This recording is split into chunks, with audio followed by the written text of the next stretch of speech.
Ndị Igbo anyị ekene unu. Anyị bụ ụmụ nwaanyị nọ na UK. Anyị sikwa ka anyị pụta ọzọ ka anyị si apụta. Afa m bụ Mrs. Princess Ifi Anijekwu. Onye nọ m n'akụkụ bụ ezigbo anyị m nwaanyị. Ka ọ kọwala unu afịa. Ndị Igbo ekene m unu. Udo dịrị unu. Anyị bụ ụmụ nwaanyị nọ na UK.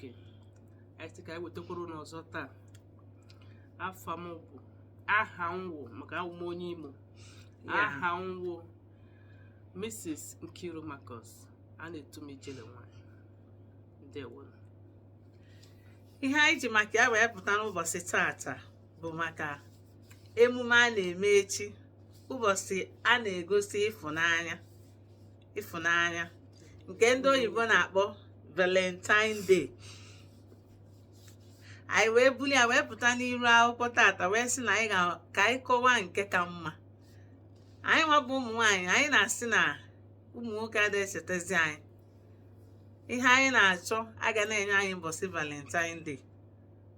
Unu manụ na anyị nwa bụ ụmụ nwaanyị na anyị bụ ndị ngabasị. Anyị na-alaiki ife emume ebe ife na-eme. Anyị wee na-asị na ụmụ nwoke na Valentine ama agafekwa anyị. Ọ ma agafekwa anyị n'izu ahụ. Anyị na-achọ ife dị mma, anyị chọọ hairs. Ọmalịcha hairs, ọ ga-abịa ibuli ya. Ị na-aga na-ele gị anya, a na-asị nekwe nwunye odogwu. Ọnya ka anyị ji wee pụta. Ngwanụ ka onye nwaanyị kọwakwala unu nke ya. Igbo ndị ọma na-ege ntị ekene m unu. Ụmụ nwoke na onwe ha chọkwa ezigbo ihe kwa. And ụmụ nwoke si na ha enwego enough boxers and pants, boxer singlet socks na ha chọrọzie. Ụmụ nwoke si na ha chọkwa ezigbo ihe, ụkwa ihe anyị chọkwa na ha chọkwara ya. Ọ bụrụ anyị gote boxers, anyị gote singlet, anyị chọọ hair. Ọ dị na mmanụ. Ị na-egotere nwoke ihe, igotekwara ya ihe dịkwa ọnụ. Maka anyị nwachọrọ hair, chọọ perfume, chọọ ezigbo ihe, chọọ iPhone 15. Ha nwachọkwa ụmụ ihe ndị ahụ. Ọ dịkwa mma ụmụ nwoke na-ekwu na nekwa nke fachọ. Ọ dịkwa mma maka na alụmdi di na nwunye a na-anụ, ọ na-adịkwa mma ị na-enyekọrịta ife onyinye. Ọ ya na-ejikọ alụmdi di na nwunye. Otu ụbọchị si dị n'oge a, mgbe ọzọ na-elotekwa inyekwa ihe onyinye na-abụkwa mgbe anyị na-echeta ụbọchị ọmụmụ. Mana ụbọchị echi na-adị egwu. Ọ na-adị egwu. Ụbọchị a na-egosi ịfụnanya tata Wednesday. Echi bụ okwu akpụ n'ọnụ bụ echi. Mana ebidogo taa na-akwadosi ya. Akwadoro gị ya tata. Akwadochala m otu m si akwado. Echi bụ ụbọchị akpụ n'ọnụ, okwu akpụ n'ọnụ. Kedu ihe igotegolu onye ọ bụ gị na ya? Onyo gị. Kedu ihe igotegolu onyo gị? Igotegokwali ụmụ nwoke si na ha chọzi singlet, na ha chọzi boxers. Kedu ihe igotegolu onye ọ bụ gị na ya? Ọkwụ aka gị. Onye ọ bụ gị na ya, kedu nke igotegolu ya? Ọ bụrụ anyị gote boxers, anyị na-achọzi iPhone 15. Anyị na-achọ iPhone 15. Na-achọ ha 500,000.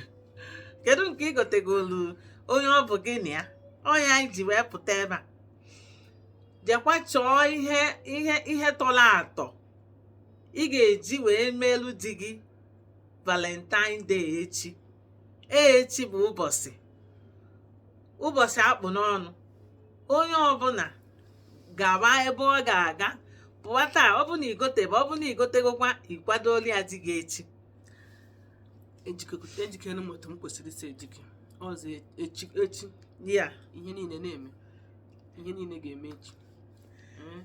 So ndị na-egotebe, ụmụ nwoke si na ha achọzikwa boxers, ha achọzikwa singlet, ha achọzikwa pant, socks, tie, mba na ha achọzi. na ha chọrọ ihe tọrọ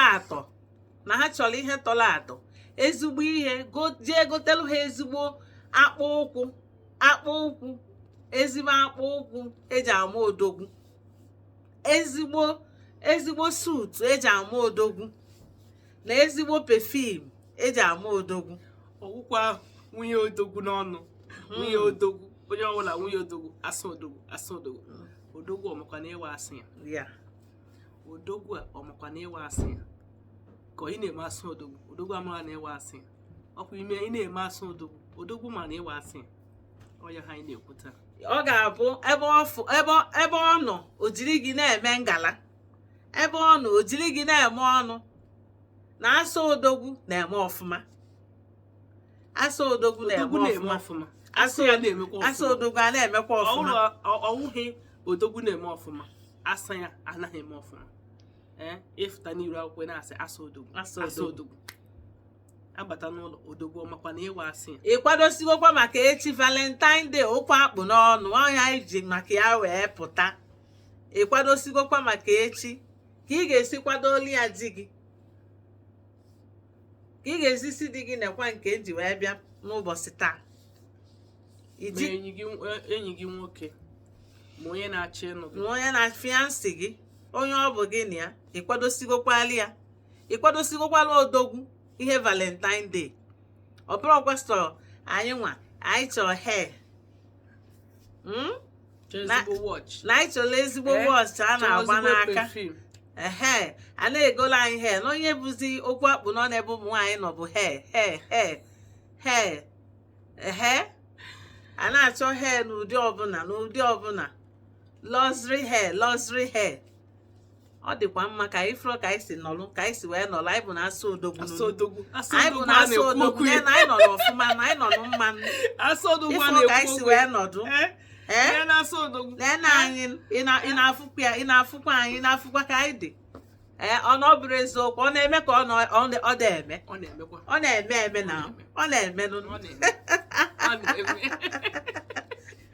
ọnya na-eme n'ọnya ka anyị ji.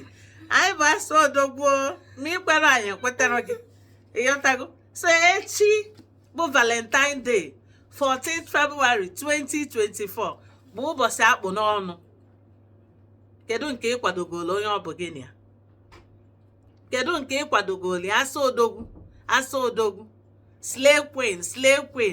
Kedu nke ị kwadogolo onye ọ bụ gị na ya echi bụ Valentine Day, mbọsị anyị na-echeta ịfụnanya anyị fụrụ onwe anyị n'anya? Anyị bụ ụmụ asa odogwu. Ị kwadosigokwa? Ọ bụkwa mgbe eji agba bụla anyị enyeche anyị wetacha ihe anyị wetara odogwu anyị, a wee gbasawazi ya na agba bụla na ahụ.